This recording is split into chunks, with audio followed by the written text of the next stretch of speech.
بديك الكحك في ايدك، بتلمس ايدي ليه؟ انت بتلمس ايدي ليه؟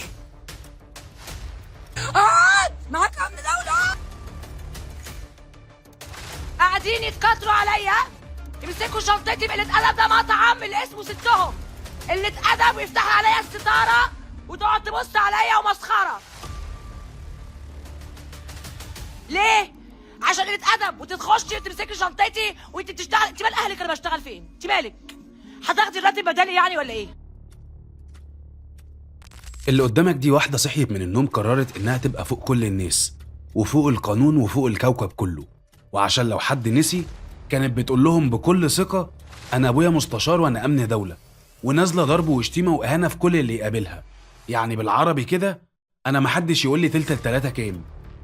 أول فيديو انتشر ليها وهي بتصور فيديو في مستشفى 6 أكتوبر، وبتتهم الدكتور وبتتهم المستشفى بالتقصير، وصوتها عالي وشايلة الدنيا كلها على دماغها وبتزعق مع أمن المستشفى، وبتقول لهم أنا ندوش، أنا أمن دولة وأبويا مستشار، انتوا مش عارفين أنا مين؟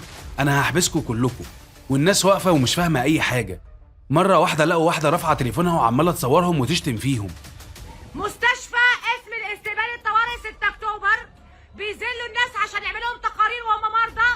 الدكتور اللي جوه ماشي، اللي قرع النوزه اهي. اقسم بالله لو ما نزلتش التليفون اخسره. طب اقسم بالله ان كسرت احبسك، انا ابويا مستشار في امن الدوله. اقسم بالله العظيم ابويا مستشار في امن الدوله، والمصحف الشريف هيخش جوه بحديده. يعمل ايه؟ اقسم بالله بحديده بحديده وصورت. اوكي صورين. اقسم بالله العظيم ما تعرف ورايا مين، وبكره الصبح هتعرفوا مين اللي كانت واقفه هنا. الفيديو ده انتشر على السوشيال ميديا واستحال الذهول وغضب من الناس حوالين الست دي وازاي بتهيني الناس كده. وما سكتتش على كده، بعدها بيومين قررت ندوش تفطر في مطعم وكافيه في الشيخ زايد.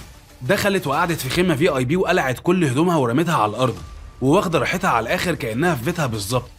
الاستاف بتاع المكان كان مصدوم من اللي بيحصل، وحاولوا يفهموا فيه ايه لكنهم ما فهموش حاجه، ولقوها بتتهم واحد من المكان انه بيتحرش بيها وعايزه تضربه، وبتصوره وبتقول له انا هفضحك. ولما كلمها وقال لها الكلام ده ما ينفعش شتمته، وقالت لهم انا هقفل لكم المكان ده، انتوا مش فاهمين انا مين؟ انا امن دوله. قاعدين يتكتروا عليا، يمسكوا شنطتي بقلة أدب. ده مطعم اللي اسمه ستهم، قلة أدب، ويفتحوا عليا الستارة وتقعد تبص عليا ومسخرة. يخشوا عليا الستارة يفتحوا. ده مطعم ستهم عشان تبقوا عارفين. تتخشي وتمسكي شنطتي وانت بتشتغل. انت مال أهلك أنا بشتغل فين؟ انت مالك؟ هتاخدي الراتب بدالي يعني ولا ايه؟ وطبعا الفيديوهات دي بدأت تنتشر جامد، والست كانت مبسوطة وفرحانة إنها ترند. بس لسه ديانا مالك أو ندوش ما خلصتش، قررت تنزل تشتري عيش، فدخلت فرن في أكتوبر وسألت العامل اللي شغال في الفرن، اللي بالمناسبة هو شاب وعنده 18 سنة واسمه سيد، سألته لو في مكنة فيزا، فرد عليها بكل احترام أيوة فيه، وبعدها بدأ يحضر لها الطلبات اللي طلبتها منه. وفجأة الست طلعت تليفونها وبدأت تصوره واتهمته هو وزمايله بالتحرش. والمصيبة بقى إنها ضربته بالقلم على وشه وهنته، وبتقول له أنت مش عارف أنت بتكلم مين؟ أنا أمن دولة وأبويا مستشار، اسكت خالص وأوعى تفتح بقك. بديك الكحك في ايدك، بتلمس ايدي ليه؟ انت بتلمس ايدي ليه؟ يا تستهبلش ارحمك. عايز ايه عشان بتاعت العمليات اللي في راسك؟ اقعد معاك امن دولة، اقعد. بعد ما الفيديو ده كمان انتشر، سيد عامل الفرن واهله دخلوا في حاله صدمه ووجع من الكلام اللي اتقال عليهم ظلم.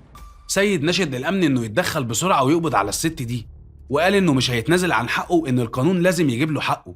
الناس بدات تتكلم والفيديوهات بدات تنتشر اكتر، وكل يوم بينزل فيديو جديد، وامبارح حساباتها كلها اتقفلت والفيديوهات اتمسحت. لكن الدنيا ما بتمشيش كده، عشان ببساطه القانون فوق الكل، حتى لو ابوكي مستشار، وحتى لو شايفه نفسك امن دوله. كان معاكم مصطفى ديشة، ما تنسوش تعملوا لايك وتشتركوا في القناة، واستنوني في فيديو جديد.